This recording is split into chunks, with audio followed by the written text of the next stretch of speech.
The theme of Early Nationalism and Formation of INC comprises of topics on Indian National Congress, Rise of Early Nationalists, and Partition of Bengal. In the past 30 years, a total of 33 questions have been asked in the exam from this theme. The theme has appeared regularly in the exam with 2 to 4 questions in the earlier years. In the recent past, the theme has featured regularly with 1 question in each year. From 1996 to 2005, questions from this theme have featured regularly with 2 to 4 questions in each year. Continuing its regular appearances, 1 to 2 questions from this theme appeared from 2007 to 2012, with a spike in 2008 when 4 questions were asked. In the recent past as well, the theme continued to be an important part of the exam. 1 question has been asked every year from 2015 to 2020. Recently, in 2023 exam, 1 question featured from this theme. Out of the 33 questions asked in the previous 30 years, 5 questions have come from the topic on Indian National Congress, 16 from Rise of Early Nationalists, and 12 from Partition of Bengal.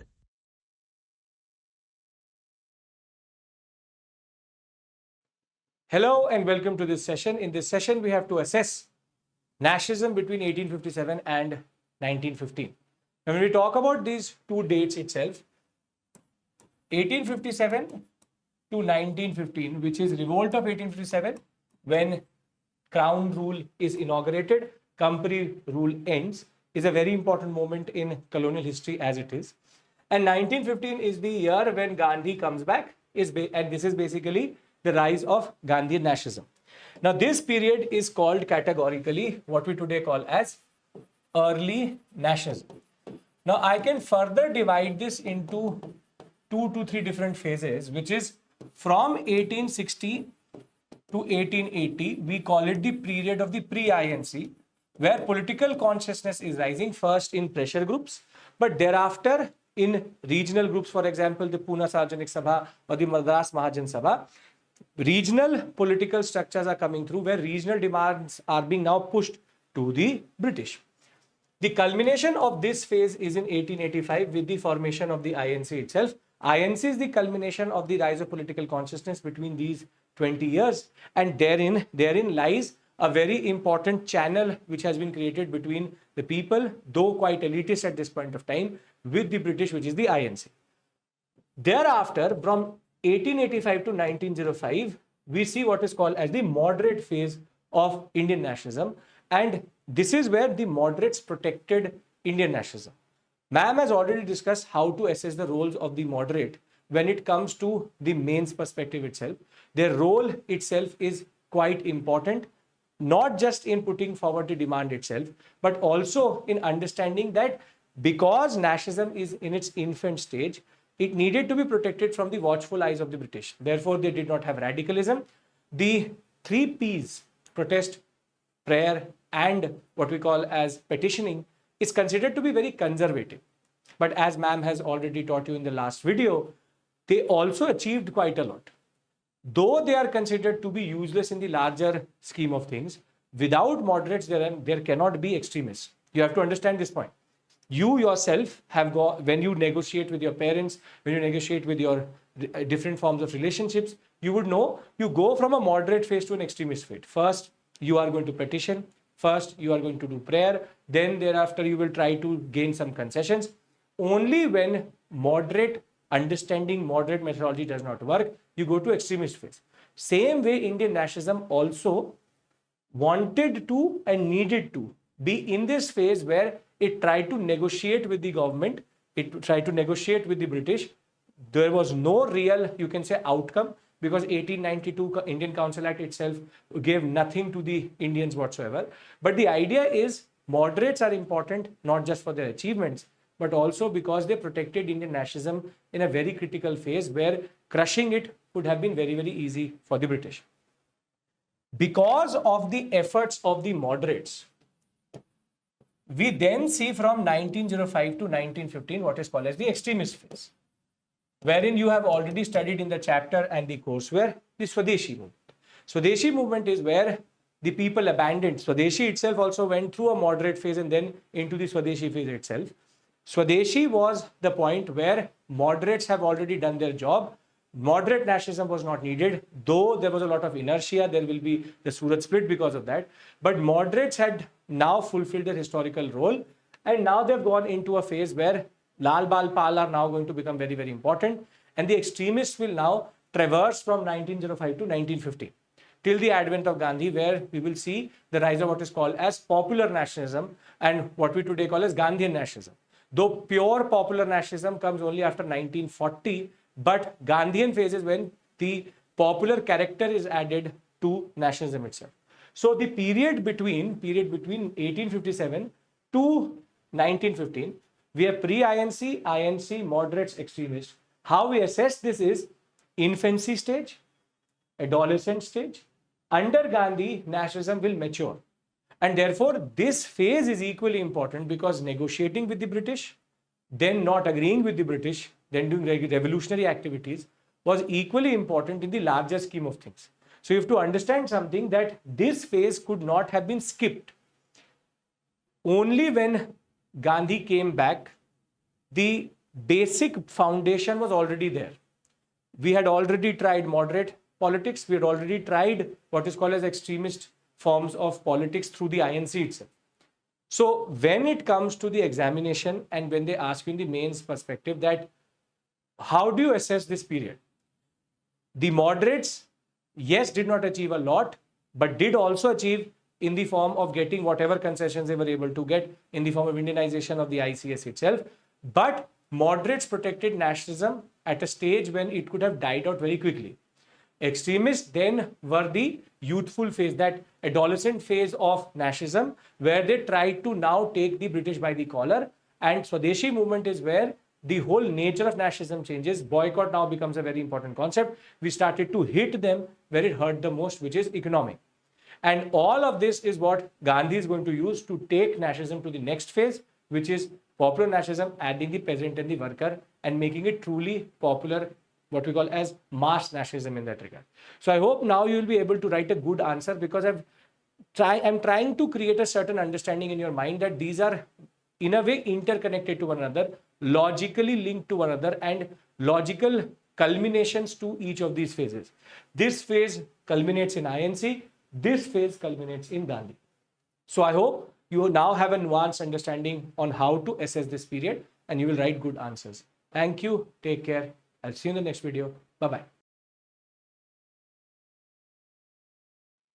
Hey everyone. Today we are going to discuss some of the most important sessions of Indian National Congress, which played a very important role in our Indian history. So let's get started.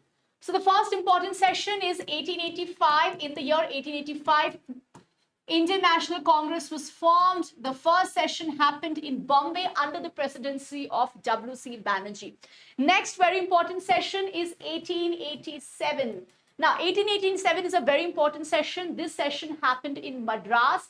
And why is this session very important in our national history? Because Badruddin Tayabji became the president, and we have the first Muslim president in our Indian National Congress.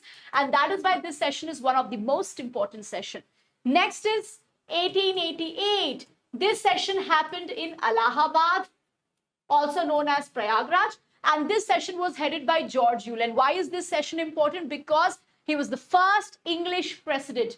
So the first English president we see in the year 1888. Now, moving forward, the next important session is 1896. This session happens in Calcutta. So 1896, Calcutta session, the present Kolkata. And this session is very, very important. The session was headed by Rahmatullahi Sayani. And this is the first time our national song Vande Matram was sung in the Congress. So this session becomes very, very important. Apart from this, next important session happens in 1899.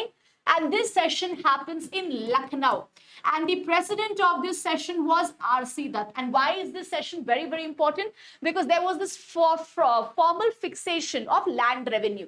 So this session was related to our land revenue fixations, and that is why this became very, very important. Apart from that, the next important session happens in the year 1905. Now, why is this session very important? Because 1905 is the time Britishers declare partition of Bengal and we do Swadeshi movement.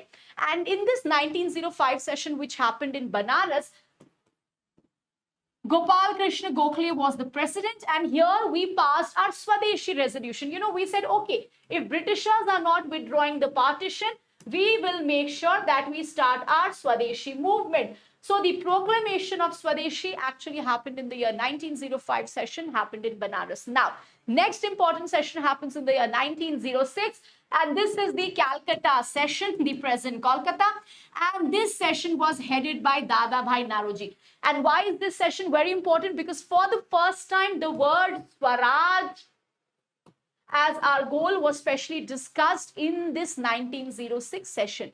Now, then moving forward, the next important session was 1907. 1907 session is very important. It happened in Surat. Raj Bihari Bose was the president. And this is where moderates and extremists split.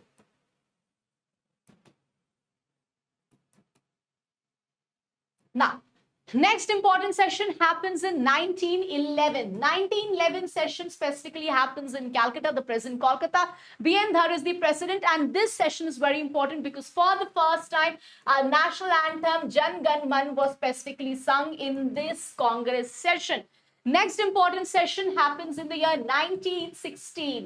1916 session is very important. It happened in Lucknow. A.C. Majumdar was the president. And in this session, we signed the historic Lucknow Pact. Also in this session, moderates and extremists come together, and the split we saw in Surat is kind of over. Next important session happens in the year 1917. Again, Calcutta, present-day Kolkata, and Amy Basin becomes the president. So the first woman president. That is why this session becomes very, very important in terms of Congress history. Next important sessions happen in the year 1920. The session happened in Nagpur under the presidency of V. Raghavachari, and here we discuss about the non-cooperation movement. After that, next important session happens in the year 1922. It happens in Gaya. C.R. Das is the president. And in this Congress session, Swaraj Party comes in. Now, apart from that, the next important session comes in 1924. 1924 Belgaum session. This is the only session which was presided by Gandhiji, and hence it has a very, very historic significance. Now, next session is 1925. 1925 session happens in Kanpur, and this is the time where Sarojini Naidu becomes the president of Indian National Congress. And why is this important? Because she was the first Indian president, first Indian woman president.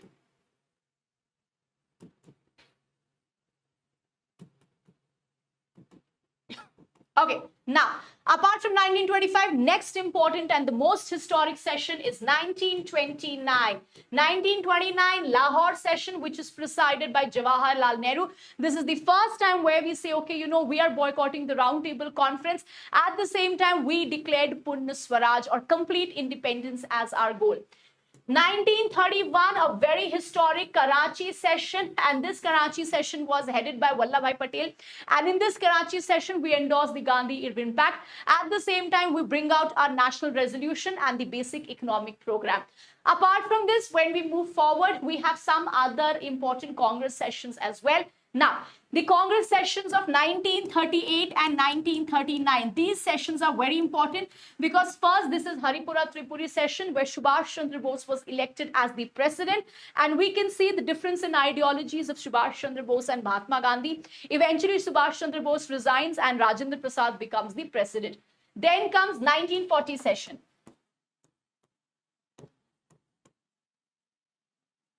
Now, 1940 session is the Ramgarh session. This session is very, very important because at this point of time, we realize that we are going to do a Quit India movement. We are going to do a civil disobedience movement, a Quit India movement against Britishers. But the time and the place and how the movement will move forward, we will leave it to Mahatma Gandhi. But by this time, we are fully sure that we are going to have this movement. Now, Next, very important, is from 1941 to 1945. There were no Congress sessions which happened at this point of time, because it is at this point of time Quit India was going on, RIN mutiny was going on, INA was going on, cabinet, at this point of time you will see we had a lot of negotiation with Britishers. So at this point of time we did not have any Congress session. And finally, 1946, a very historic session which happens in Meerut. J.B. Kripalani is the president of this session, and this is the last session before our independence. So this is a snapshot of some of the most important Congress sessions and how they play a very important role in our Indian history. Thank you.